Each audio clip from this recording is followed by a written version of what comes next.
Gosto muito do que estás a ouvir. A propósito, desculpa lá estar a interromper, mas já és cliente Iberdrola? Como não? Então tens de ouvir antes isto. Quem fica na Iberdrola ganha mais. Descontos, vantagens, ofertas e só por aderir ganha 100 euros. Se a poupança e a energia verde também são música para os teus ouvidos, liga 800 500 500. Iberdrola.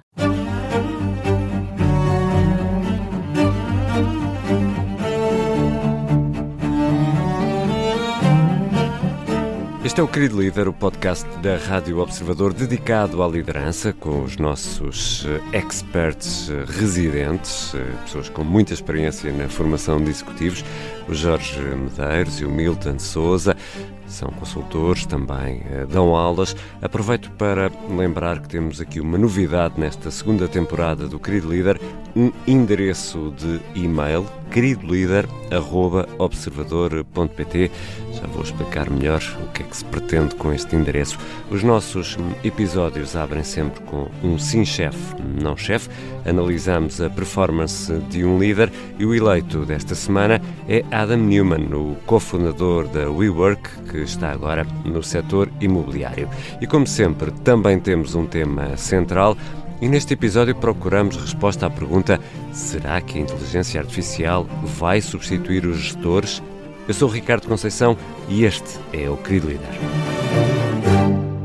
Bem-vindos, Jorge e Milton, ao Querido Líder. Ricardo. Viva, Ricardo. O Milton é consultor e professor na Nova SB, o Jorge Medeiros também é consultor e também dá aulas. Vamos aqui ao nosso primeiro segmento e hoje o escolhido é Adam Neumann, um milionário norte-americano de origem israelita, criador da WeWork, que já deixou, agora está no mercado imobiliário. E Jorge, Adam Neumann merece-te um sim-chefe ou um não-chefe? Uma pequena correção, não é milionário, é bilionário. Bilionário, assim, sim. Que saibamos sim, pelo sim, menos sim. É bilionário. Bilionário na nomenclatura anglo-saxónica, obviamente. Exatamente, sim. Como é que se diria em português? Um milhar de milionário, uma coisa assim do género. Obrigado pela correção, afinal o senhor tem mais dinheiro ainda do que... São três ordens de grandeza diferentes. Exatamente. Por onde começar? Eu fiz aqui uma pequena resenha de alguns pontos interessantes. Acho que aqui vale a pena trazer alguns dados. Primeiro, o contexto. Foi um contexto em que não só o WeWork, mas muitas empresas viveram durante quase 10, 15, quase 20 anos, numa altura de dinheiro fácil ou dinheiro grátis. Ou seja, não havia a preocupação fundamental do valor financeiro do tempo, que é um conceito muito importante em finanças. E portanto, o dinheiro era fácil, havia dinheiro para tudo. O Adam Neumann, em particular, eu não sei por que ordem dar, mas vou partilhar aqui algumas coisas. Por exemplo, algumas das pérolas do Adam Neumann, ele fez questão de fazer alguns retiros de 72 horas, obrigatórios, controlados por pulseira, para garantir que não só os empregados, como também os membros, leia-se clientes, estavam todos juntos, portanto o controle era mandatório, e havia sempre o mantra do I, o nós, aquela velha coisa de pegas no Mi e rodas aquilo 180 graus e aquilo dá o I, portanto é mudança de perspectiva. Ele registou os direitos da utilização da palavra we. Sim. Ele próprio, não a WeWork. E depois vendeu esses direitos à WeWork, que lhes comprou quase por 6 milhões de euros. Portanto, acho que começamos a ver aqui o tipo de personagem de que estamos a falar. Portanto, espera aí, deixa eu ver se eu percebi. Ele registou o nós e vendeu depois o nós à empresa que fundou, é isso? Correto. Okay. Correto. Tu registaste a palavra observador, trabalhas no observador, que por acaso é teu, e depois o observador passa para a tua conta pessoal 6 milhões. Só para esclarecer, não é meu, também. Não sou os acionistas estão no site, podem consultar para ver quem são os acionistas do observador. Depois, algumas pérolas também, porque isto quase parecia um culto messiânico, não pois é? Estou a ver. Um culto messiânico com pérolas como, abre aspas, eu vou fazer uma tradução livre, perante milhares de pessoas a deambular pelo palco e pelas cadeiras. Às vezes sinto que todas as pessoas nesta sala sou eu a ter experiências diferentes. Belo, não é? Onde é que isto vai dar, Jorge? E depois outra, mas esta já perdeu os direitos de autor há muito tempo, é mais uma destas pérolas New Age, mas que o que é incrível é como esta coisa recauchutada ad infinitum continua a trazer, a ter algum impacto. A única coisa que está no seu caminho para atingir, seja o que for que deseja, é você próprio. Belo também, não é? Qual guru? À medida que vais avançando, eu vou ficando cada vez mais assustado. Eu poderia já parar por aqui, mas vamos lá aqui mais algumas coisas. Portanto, o modelo de negócio, ele dizia que, muito rapidamente, não era imobiliário porque ele não comprava os imóveis. Aquilo que fazia contratos de arrendamento de longo prazo com os senhorios e depois fatiava o espaço e subalugava o espaço. São espaços de co-work, Isso não é? mesmo. É isso mesmo. O que acontece é que mais para a frente parece que ele de facto comprou alguns imóveis e, tal como fez com os direitos da palavra We, enfim, também comprou o imóvel e depois quem é que vai ser o arrendatário? Vai ser a WeWork. Portanto, há aqui muito mais coisa para dizer. Portanto, este senhor ganhou mesmo muito dinheiro e tem muito dinheiro. Ganhou mesmo muito dinheiro, mas só para dar uma ideia, e acho que me vou ficar por aqui, para dar alguma perspectiva da bolha em que isto estava e da cegueira coletiva, a certa altura houve um senhor japonês que fundou um banco, o SoftBank, que injetou vários milhões ao longo de 3 anos. E vale a pena ter esta comparação. Já havia, portanto, o conceito de cowork não era novo, havia uma empresa que começou por um inglês em Bruxelas, que é a IWG, International Workspace Group, e há aqui uma comparação que é interessante. Portanto, na altura, estamos a falar, salvo erro, ou de 2017 ou 2018, IWG tinha mais área de espaço alugado do que a WeWork, tinha 5 vezes mais membros, tinha 5 vezes mais localizações, tinha quase o quádruplo dos países em que estava presente, 2 vezes mais vendas, era lucrativa, leia-se 500 milhões de dólares versus um prejuízo da WeWork de menos 1.900 milhões e, no entanto, a avaliação da WeWork era cerca de 13 vezes maior do que a IWG. Nota rápida para os financeiros que nos estão a ouvir, bem sabemos que a avaliação não é com isto, é com perspectivas futuras, mas enfim, a grandiosidade e o otimismo exuberante ficam aqui na nota. Milton? E o que é que eu posso acrescentar mais? Mas eu, talvez uma ou duas notas, uma mais conceptual, outra se calhar também mais daquilo que foi a história deste processo com o WeWork. Aquilo que foi interessante também observar é que este senhor Son da SoftBank, que foi um dos grandes investidores na WeWork, não só não moderou o comportamento do Adam Neumann, como ainda fez o double down do processo e convidou a ser ainda mais inspiracional, ainda mais ambicioso naquilo que era a sua vontade de mudar o mundo. E, portanto, ali juntaram-se duas figuras que se alimentavam uma à outra e faltou aquilo que é muito importante na liderança, que é estes checks and balances, alguém que nos ajude a ver outras perspectivas sobre aquilo que é a nossa ambição, os nossos sonhos e, portanto, aqui claramente uma falha de governance também neste processo.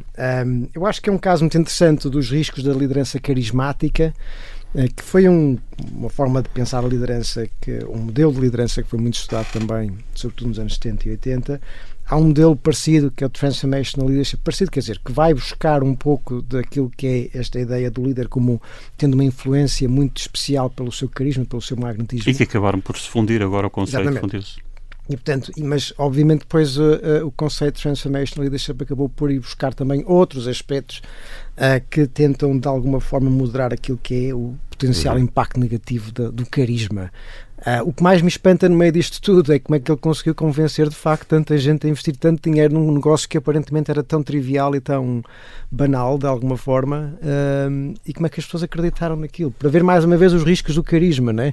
Como isto pode levar a situações muito estranhas. E como tudo isso vai continuando a acontecer, não é? Vão surgindo essas todos os dias, personagens. mesmo com estes exemplos, continuamos a cair na esparrela. E a ideia do carisma, nós falámos aqui brevemente do carisma numa sessão anterior, e o carisma tem aquela circularidade, é carismático porque é extraordinário e é extraordinário porque é carismático, e portanto o carisma é aquela subjetividade. Eu imagino que seja um não-chefe? Sim, não-chefe. Absolutamente. Não-chefe. Está feita a análise desta semana, para a semana será o outro o protagonista. E agora aproveito para deixar o desafio de interagir connosco. Queremos muito saber o que pensam os nossos ouvintes e temos um endereço de e-mail, o queridolider@observador.pt. Pode enviar perguntas, reflexões, sugestões, críticas, que depois podemos ou não usar nos episódios. Fica já uma nota, vamos privilegiar mensagens de voz, 30 segundos a 1 minuto, que depois queremos usar aqui no Querido Líder, queridolider@observador.pt. É gravar no telemóvel e enviar, e não se esqueça do nome. Agora vamos ao tema central desta semana. E neste episódio vamos falar sobre um tema que daria para uma conferência internacional de 3 dias. Será que a inteligência artificial vai substituir os gestores, Milton? A resposta simples é, em grande medida, sim. Em grande medida, sim? É verdade. Oh, diabo! É curioso, há um estudo de um autor chamado Pisinelli, já de 2023, que tenta abordar um pouco aquilo que é o impacto que a IA vai ter ao nível de diferentes ocupações. E, para surpresa de muitos, mais até do que a área da tecnologia, programadores, etc., onde se vê que a IA vai ter mais impacto é na gestão. Isto não quer dizer necessariamente que vá substituir totalmente os gestores, mas se formos a ver bem, e se pensarmos na gestão como tendo 3 grandes dimensões, se quiseres, há uma dimensão muito operacional, de pôr a coisa a andar, uma dimensão transformacional, de pensar em novos produtos, novas soluções, estratégia, e tens uma dimensão relacional. A maior parte da gestão intermédia passa grande parte do seu tempo, se não a maior parte do seu tempo, na parte operacional. E é aqui que a IA dá cartas. E, portanto, na verdade, quando tu encomendas um Uber, toda a gestão do processo de alocar o condutor, avaliação de desempenho, sistema de incentivos, já é todo algorítmico. E, portanto, nessa dimensão já está a acontecer, inclusive os dados mais recentes que mostram, por exemplo, despedimentos que houve na Amazon e outras empresas, não é no chão de fábrica, é na gestão, porque muito desse trabalho pode ser de facto automatizado. Depois há um outro fenómeno interessante que é este fenómeno da versão algorítmica. Que isto quer dizer que, apesar de, em grande medida, os algoritmos já poderem substituir muitas nossas funções, mesmo na parte relacional, que é uma coisa interessante, não é? Na percepção que consegue criar de empatia, a questão é que as pessoas continuam a ter uma certa aversão à ideia de serem geridos por um algoritmo. Isto é que pode determinar se vai ter mais ou menor tração, em função da disponibilidade que as pessoas têm de aceitar um chefe algorítmico. Jorge, onde é que fica o fator humano? O abraço? Ou a repreensão? Enfim, se tudo correr como os grandes titãs tecnológicos como o Mark Zuckerberg, no que depender deles vai desaparecer, porque já estão a trabalhar em soluções de companheiros virtuais para resolver os problemas da solidão. E, portanto, é um tema benemérito, obviamente, porque estão tão preocupados com a solidão do mundo que estão a tentar resolver a solidão com máquinas. E, portanto, só reforça o que o Milton acabou de dizer, é preocupante a partir do momento em que nós entramos, e é fácil entrar, porque estes algoritmos exacerbam não só as nossas necessidades, mas em vez de nos darem, para usar o velho clichê, aquilo de que nós necessitamos, dão-nos aquilo de que nós gostamos.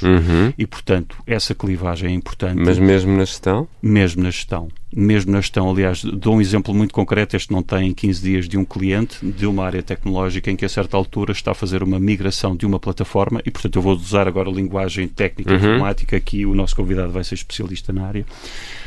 Tem de fazer a migração de uma plataforma para a outra, e uma das pessoas não jovens, já com alguma maturidade, fez a migração utilizando uma ferramenta de inteligência artificial. Isto levanta uma série de problemas. Portanto, à partida, é um daqueles domínios que é muito passível de ser executado pela inteligência artificial, mas levanta uma série de problemas. Ok, os scripts não são todos iguais. Como é que vais fazer a validação da transferência de um para o outro? Vais validar todos? Então, porque é que não fazes à mão, que assim garantes que fica logo bem feita a primeira? Vais validar por amostragem? E se por amostragem, quais? Ou vais categorizar em tipologias diferentes? E, portanto, estas questões só revelam que também do lado da liderança tem de haver uma capacitação própria para lidar com isto e novos desafios para lidar com pessoas que provavelmente já vão estar mais habituadas ao resultado imediato que as ferramentas lhes dão. Mas, Milton, temos de avançar, mas interessa-me muito este tema, acho isto tudo fascinante. Tu recordas-te certamente que quando apareceu o CD toda a gente deitou as cassetes e os discos para o lixo ou quase, e hoje há uma espécie de regresso, revivalismo, porque pronto, eu devo explicar aos ouvintes que eu sou um maníaco do som e então sou diria? Sim, é verdade, por defeito profissional. E o som da fita magnética ou do disco tem uma profundidade que o som digital não tem. Tem camadas. Preferes válvulas a transistores? Prefiro. É diferente. Todo este introito para te perguntar o seguinte: não vamos depois, mais ano menos ano, sentir falta do instinto, daquele fator humano na hora da decisão, mesmo em questões operacionais? Duas notas sobre isso. Uma primeira... uma tem ainda a ver com a questão da relação e da empatia, e outra depois com o instinto. Ajuda-me a lembrar, se eu depois me esquecer, que era do instinto. Vamos ao instinto mais à frente, sim. Sim, a questão da empatia e da relação é muito interessante, porque o que pode acontecer eventualmente é que, sabendo nós que o algoritmo é se calhar mais capaz naquilo que é a parte operacional, o que pode acontecer é que as pessoas vão querer valorizar mais ainda líderes que complementem com aquilo que é a dimensão relacional e da empatia, mesmo sabendo que um algoritmo pode simular essa empatia. E, portanto, na verdade, aqueles gestores que ainda continuam a focar naquilo que é a sua dimensão transacional, dar ordens, mandar as pessoas fazer coisas, esses podem ter os dias contados. E, portanto, isto pode até, de alguma forma, fazer um reforço da importância da relação naquilo que é o papel do líder. Jorge? Eu lembro-me vagamente nos anos 80, com o advento do computador, e a pensar-se que nós iríamos ter uma vida com muito mais produtividade e mais qualidade de vida. Portanto, duas notas rápidas aqui. Não sei se é líquido que de facto irão ser necessários gestores com mais empatia, porque esse raciocínio à partida também já poderia ter sido aplicado no passado. Ou seja, é só um exacerbar a mais produtividade, mas eu concordo com o raciocínio do Milton, mas aí a inteligência mas é uma questão artificial em aberto. É uma questão em aberto. Completamente em aberto, mas esse raciocínio, esse argumento também se aplica na era pré-IA. Claro. Depois, duas notas, que é segurança. Até que ponto é que, a partir do momento em que as empresas ganham alguma escala ou querem ter uma proposta de valor diferenciadora, vão relegar para uma plataforma de terceiros que se alimenta de todos estes dados? Já não estamos só a falar da RGPD, estamos a falar também de alimentação e de aprender o modelo do negócio que depois pode esvaziar a empresa. Portanto, muito rapidamente, diz a CFO da OpenAI, vamos tomar como válido este argumento, que já não tem espaço neste momento porque não tem poder computacional. Ou seja, acabaram de fazer um acordo com a AWS da Amazon para ter acesso aos servidores e construir mais potência de processamento, porque não conseguem. Ou seja, começa a haver aqui um cruzamento, porque a Amazon também está a desenvolver a sua AI e, portanto, depois vai haver posicionamentos de inteligências artificiais, o que já disse é um conceito interessante. Este é um tema super interessante, é claro que vamos voltar a ele. Falta o instinto. E o instinto? Reservamos o instinto para a segunda parte do Querido Líder desta semana. Ficam dados aqui as opiniões e os conselhos dos nossos especialistas, do Jorge Medeiros e Milton Sousa. E é com estas opiniões e estes conselhos que fechamos este primeiro episódio da semana do Querido Líder. Na quinta-feira vamos publicar a conversa com o convidado desta semana, Miguel Cardoso Pinto, partner da EY, lidera a EY Partena, especialista na área da estratégia e inovação. Fica aqui um aperitivo da conversa. A inteligência artificial vai revolucionar tudo, menos as relações, que eu acho que vão continuar a ser muito pessoais. A relação com o chefe continuará a ser decisiva para o sucesso ou insucesso do departamento ou da empresa? Eu acredito que as relações, não apenas com o chefe, mas com a interação com todo o ecossistema, com o chefe, com os clientes, com os peers, e eu acredito de facto que as relações é o que vão continuar a fazer a diferença no mundo em transformação, evidentemente acelerado pela inteligência artificial.